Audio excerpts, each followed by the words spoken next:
we just witnessed two monster wins from Tennessee and Texas against teams that, yes, the line jumped crazy. Yes, we were wrong about we were on the opposite side.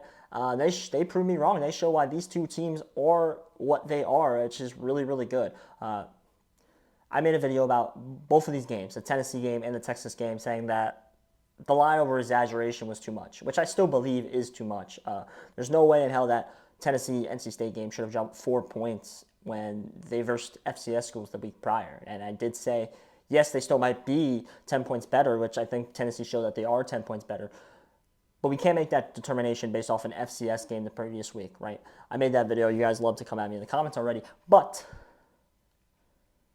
I think Michigan and NC State are in the same boat right now. And the fact that the defense is okay, but the offense is just so bad right now. And I think it's because both teams kind of have a whole new system they have to adapt, right? Michigan losing their head coach, losing the quarterback, losing the running back, right? Losing a lot of offensive line pieces. They pretty much have a whole new system on offense, and it's going to take time for them to get used to that and get some kind of game plan going, right?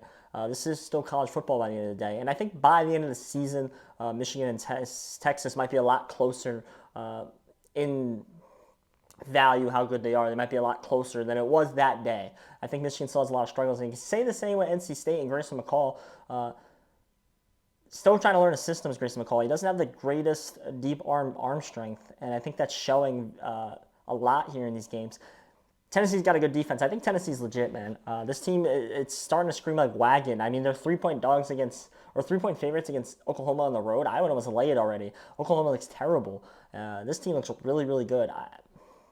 They could be a wagon. In the making, this team could be a wagon, Tennessee. NC State, the defense isn't as good. They lost their linebacker, Peyton Wilson, last year, who was arguably was the best linebacker in all of college football. I think they miss him tremendously now. Plus, the offense is just terrible. It's struggling mightily. And I think, again, by the time the season ends, they might be closer in strength, Tennessee and NC State. But that day, they just weren't, because NC State still has a lot of problems to figure out here. And maybe that is why the line jumped. Maybe Vegas did know something that we didn't, right? I want to talk about Michigan because we're on Michigan over 8.5, which I think now is dead in the water because I said in the video this team's going to be elite on defense, which they are still. They already have the best cornerback in college football. They have the best defensive tackle in football, and Will Johnson and Brandon Graham. That's a fact. But the O-line is bad, and I made a video saying this O-line is still going to be good, top 5 good. And if they're able to block and play defense, this team's going to be still really good. But the O-line has looked bad for Michigan in a really shocking way. They struggled against Fresno State. They now struggled against Texas, which is a little more understandable. But, man, it was bad. It was bad. And 8.5 over now looks very, very scary because there's no way they can beat Ohio State. And now when they play teams like USC, it's almost like they're going to lose that game too. So I'm a little worried for the Michigan Wolverines. I think this is a team that can finish the season unranked and probably will finish the season unranked in Michigan. I think now they're probably, you could argue Michigan's the 7th best team in the Big Ten, which is kind of crazy. You could argue Ohio State, Oregon are better, Penn State's better, Nebraska's better, and you could argue that Iowa's better. That's 6 teams that are better than this team.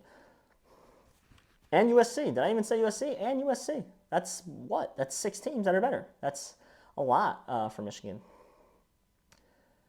We knew Texas' offense was going to be able to score. I kind of knew it because this is an experienced offense, and I think experienced offense was going to come out and put up points somewhat. I didn't know if it was going to be a lot. They did only put up 31, which isn't a crazy amount, especially for college football, but they did put up points, right? I didn't know if I could say the same about Tennessee. I know Josh Heupel is a great offensive coach, but it's still a new young offense, especially with a new young quarterback in Nico. But they went in there and they played well. I was more impressed with Tennessee than I was Texas in those games. What happens next? Quinn Ewers is now 5-1 to win the Heisman. I have 16-1, so that would be crazy. And Nico keeps climbing up the ranks. I don't know our best number on Nico. I think it's 18-1. I don't know what his number is now. It's probably like 14 or 12-1, something like that. So you have Tennessee over 9 wins. I think that for plus money as well. I think that's almost a guarantee. I think this team is going 10-2. And you look at the AP poll now. There's 6 of the 7 top teams are in the SEC. That's kind of crazy. And I think Tennessee, you could argue, is the 3rd or 4th best team in the SEC right now. And they're not getting that kind of voting love. But they're on their way to be a really, really special team. This could be another Tennessee beating Alabama type of season, and the goalposts come down. The whole 9 yards happens this year. I could see it. Tennessee, Texas, monster wins. They're going to keep rolling here, and they're probably going to make the playoffs. And maybe they can threaten Georgia. I don't know. Georgia looks unstoppable right now, but we will see. I'm Josh Wissing. Thank you.